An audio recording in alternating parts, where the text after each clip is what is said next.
literalmente, o Vasco da Gama deixa a gente de cabelo em pé. Por que não se classificar logo com mais titulares no time contra o Olímpia e não levar tanto a base quanto levou dessa vez? É um pouco bizarro.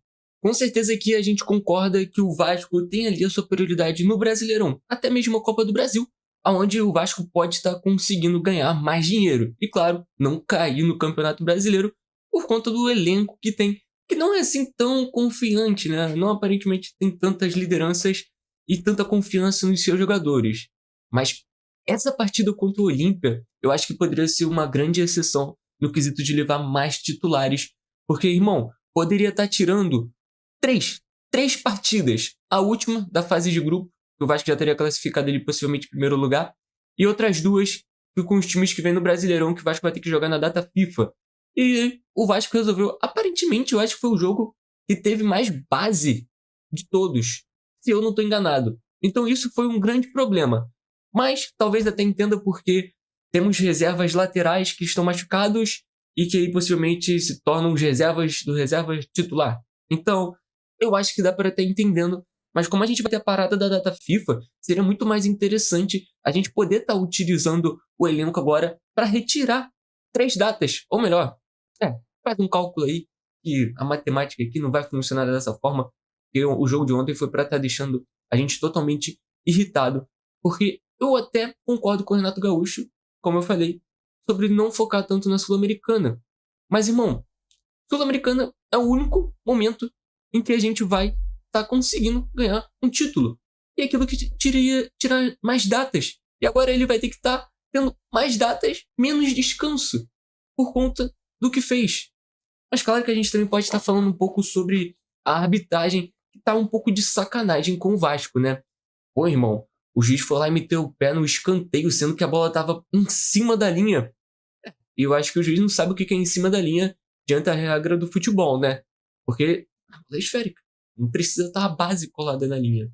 E ali foi totalmente bizarro essa parte que ele fez com o Nuno Moreira, tá? A partir dali, eu acho que a gente pôde perceber que realmente tá de sacanagem. A Conmebol tá de sacanagem com o Vasco e com certeza isso é muito preocupante, ok? Óbvio, não querem que o Vasco, possivelmente com um elenco base ou segundo elenco, consiga passar em primeiro lugar na fase de grupos da Sul-Americana. Porque não é a primeira partida que fazem isso, correto? Mas bem, até que a expulsão foi correta, a forma como o Mutano entrou ali não faz sentido algum e foi para cartão vermelho, né? Mas claro que o Vasco jogou muito mal. É até difícil de estar falando como que foi essa partida. Porque o Vasco, cara, não jogou. E olha que teve oportunidades. E quando teve, não fez. E é aí que o futebol cobra. E cobra bastante o Vasco nesses momentos. A gente vê sempre o Vasco criando bastante, né? Oportunidades. De verdade. Oportunidades de cara a cara. Se eu não me engano, foram 2 oportunidades que tiveram com o Rina Stroza. E não soube ele estar finalizando, né? Teve uma que foi assistência, eu acho que um outro foi um chute também. Mas, cara, são oportunidades que o Vasco precisa estar fazendo. Porque ele abriria 1, 2 ou 3 gols. Ele, o Olímpia não ia estar jogando mais. Ou com um jogando em casa. O Vasco com a base, tem jogo. E o Vasco não jogou nada. Se a gente for ver, mano, eu fui ver no SofaScore, o Vasco não tinha nada. Não tinha nada. Absolutamente nada. E o jogo foi horrível. Não dá nem pra falar de um ou outro jogador. Tirando o fato que o Léo Jardim salvou ali. Eu acho que o único que a gente pode falar é que o Léo Jardim salvou, né? Eu acho que o Lucas Freitas também, pô.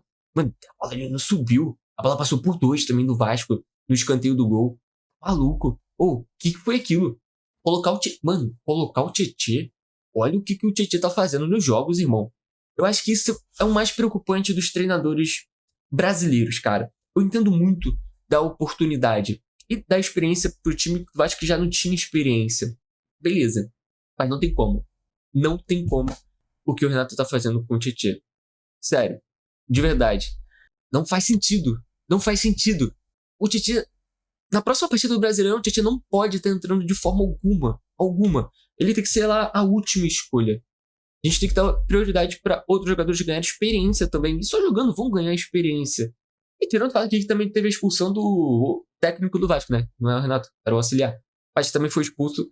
E por um xingamento, cara, pelo que mostraram, assim, na hora, o cara fez básico de um xingamento quando sofre uma falta ou tudo ali, sabe? Não foi nem diretamente, aparentemente. Então foi uma expulsão completamente sem nexo. Até o pessoal da Paramount estava falando. Mas enfim, se a gente for falar aqui todos os jogadores, vai dar ruim, cara. O Vasco não jogou absolutamente nada, foi ruim. Não tinha como, cara. DVD também estava desaparecido.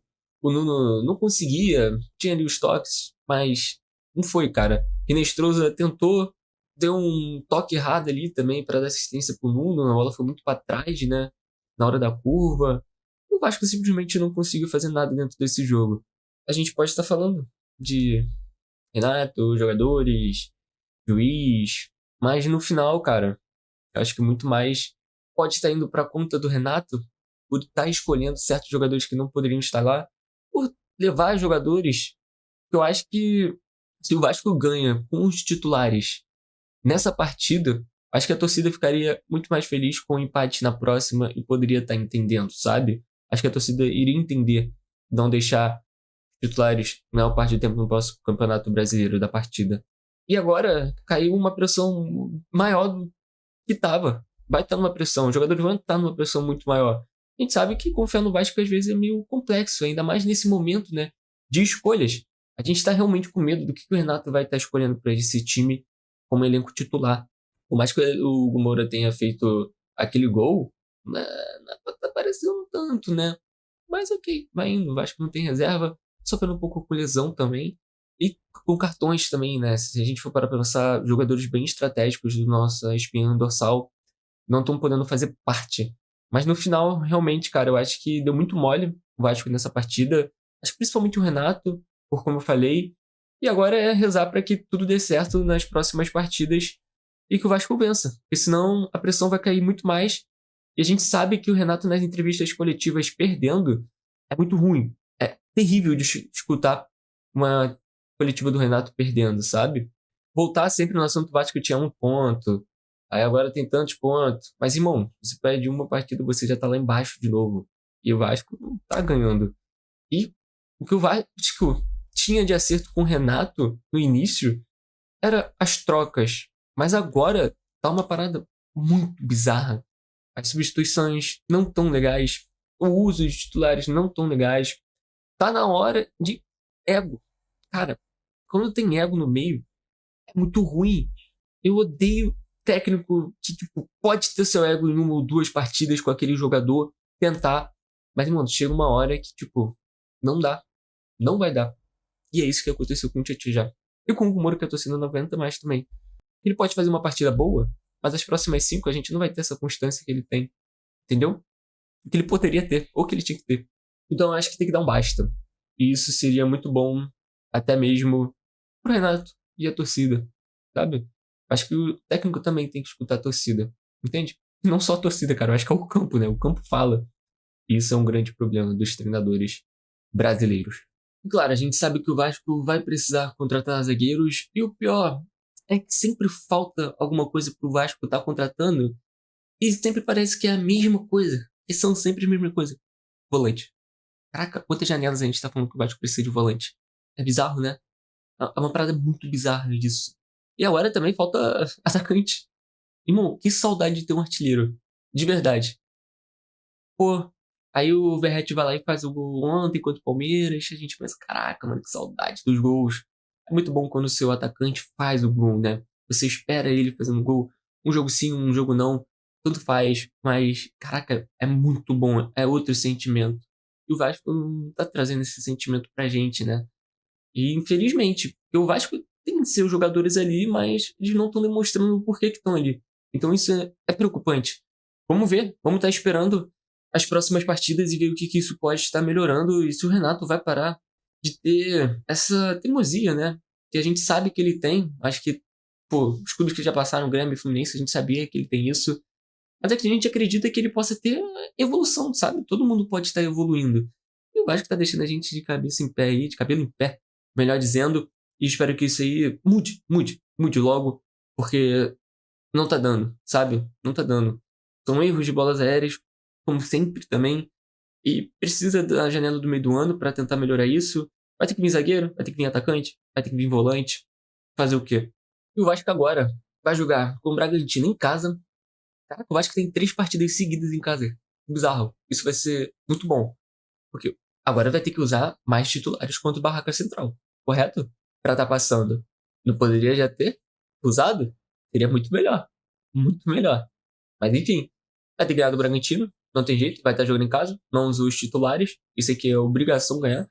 Obrigação ganhar contra os Barracas Central. Vai ter que colocar mais gente do time titular. Com certeza. Mesmo tendo lesões e tudo mais. Mas a gente não sabe nem se vai ter o técnico. O Renato já vai estar saindo? Não sei. Mas aí agora é isso. Tamo aí. E vai ter o Vasco contra o Atlético Mineiro. Em casa vai ser obrigação contra o Atlético Mineiro. É uma fase meio ruim, né? Meio estranha. Mas vai ter que ganhar. Tem que ganhar. Porque senão vai pra Copa do Mundo, o Vasco na zona do rebaixamento. Ou perto dela. E a gente sabe que não vai ser nada legal. E a pressão também vai ser do Renato. Em entrevista dele, será que ele deixa o Vasco? Não sei, a gente não sabe, né? Renato, a gente pode estar se esperando tudo. Espero que não. Mas vamos ver, vamos aguardar pra ver o que ele vai estar fazendo. Porque se não vencer, tá lascado. A pressão vai ser muito maior. Podia vir muito mais aliviado pra esse jogo, que vai ser aqui no Rio de Janeiro, esses 3 jogos no Rio de Janeiro. Mas infelizmente, prefiro não, né? É a esperança também do Vasco estar conseguindo vender logo a SAF para ter uma janela do meio do ano bem melhor e trazer gente com experiência, trazer líderes. O Vasco precisa de líderes dentro de campo. A gente vê que o Thiago Mendes, cara, querendo ou não, é o único ali. É o único, sabe? Caraca, outra coisa, eu acabei esquecendo. Vocês viram o jogador do Olímpia em cima do Lucas Freitas? Vocês viram essa cena e nenhum do jogador do Vasco foi lá pra bater de frente? Irmão, aquilo ali é preocupante.